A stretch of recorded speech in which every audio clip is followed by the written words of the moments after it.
Alright, so today's job is to work on this 1985 Defender. It's my own. The problem is, although Defenders leak, and you sort of expect them to leak, what you don't want is whenever someone retrofits a shooting hatch in the roof, like so, that the leak is that bad that water runs down the back of your neck when you're driving it in the rain. So yeah, this thing's been fitted a bit rough and ready. So yeah, there's a lot of bad sealer and whatnot in there. So I think what I'm going to do is drill out all the rivets, take this frame, take it out, and yeah, start again, see what we can do. So that's the plan. We'll get to it.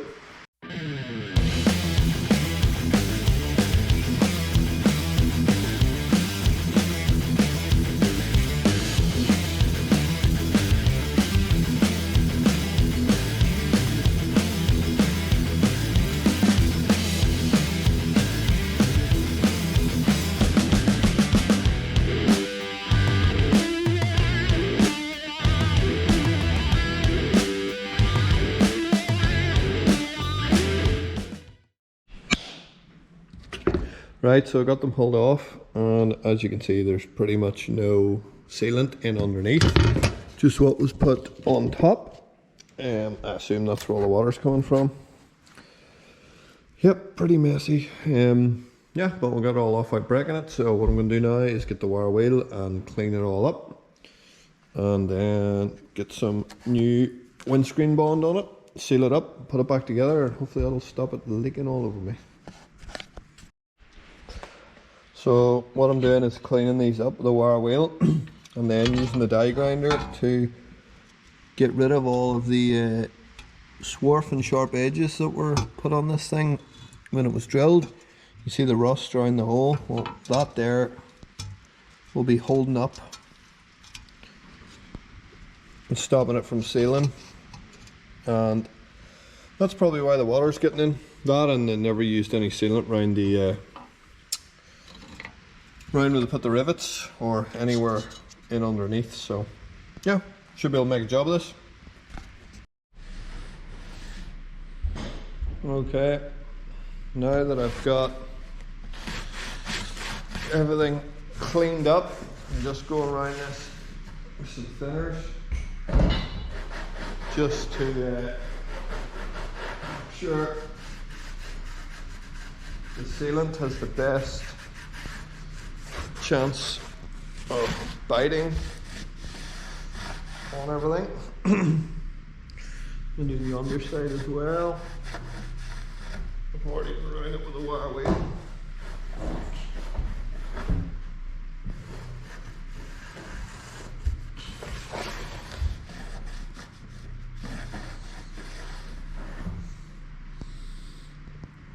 Right, so that's everything cleaned and sorted out.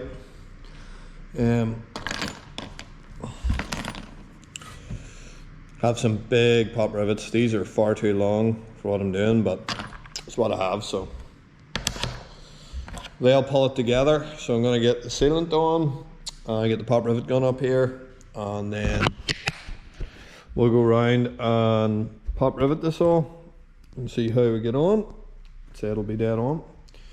So that's it, that's the next job. We'll time lapse that now and hopefully get this thing put back together.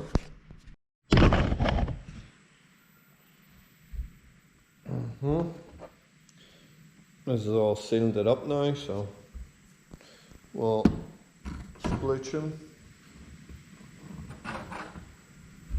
into position.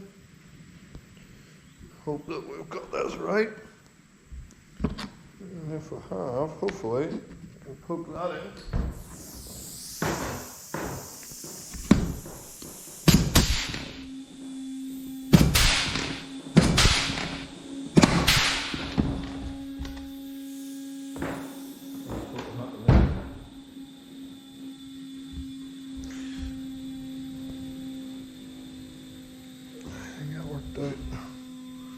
Well, now we'll see.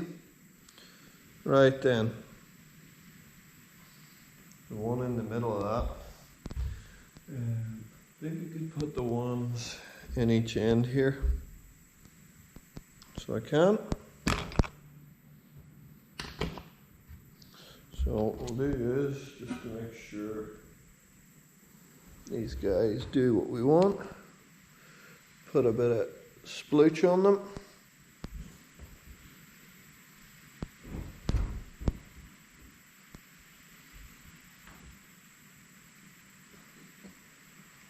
There we go.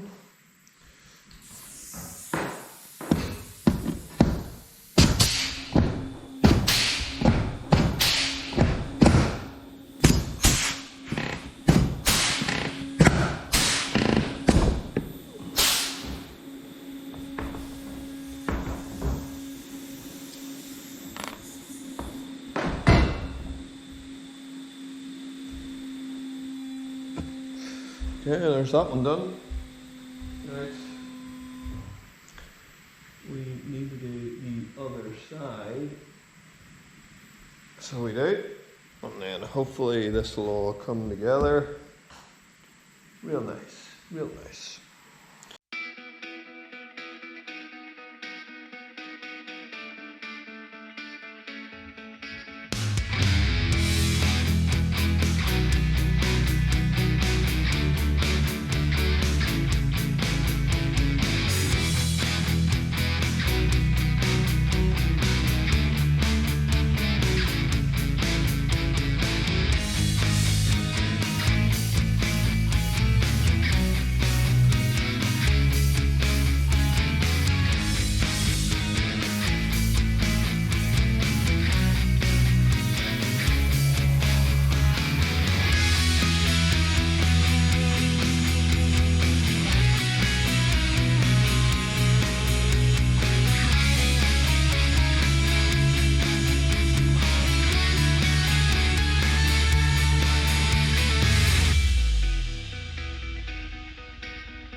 Right, so that's sealed up all the way around. So hopefully that'll stop the water getting in. We'll find out. So you get everything cleaned up now, and yeah, we'll get it all cleaned up and start and get the roof back on. I'll probably stick a whole pile of G-clamps on this just to hold it overnight, and then that should do it. Right, so that's that job done. Just waiting on the ceiling to dry, and we'll give it a test out. You can hear it's raining right now in sunny Ireland, so same as always. If you made it this far, thanks for sticking with the video. Next jobs are this thing over here needs fuel pump, and we're going to get stuck into that and probably changing up some of the stuff that I'd done when I was between 17 and 21, when I was actually driving this thing before I started putting it into storage. So learned a lot since then, so we're going to start and we'll go through it again, fix a few things and see if we can get it on the road. And yeah, hopefully you'll tune in for that and we'll see what happens then. Cheers.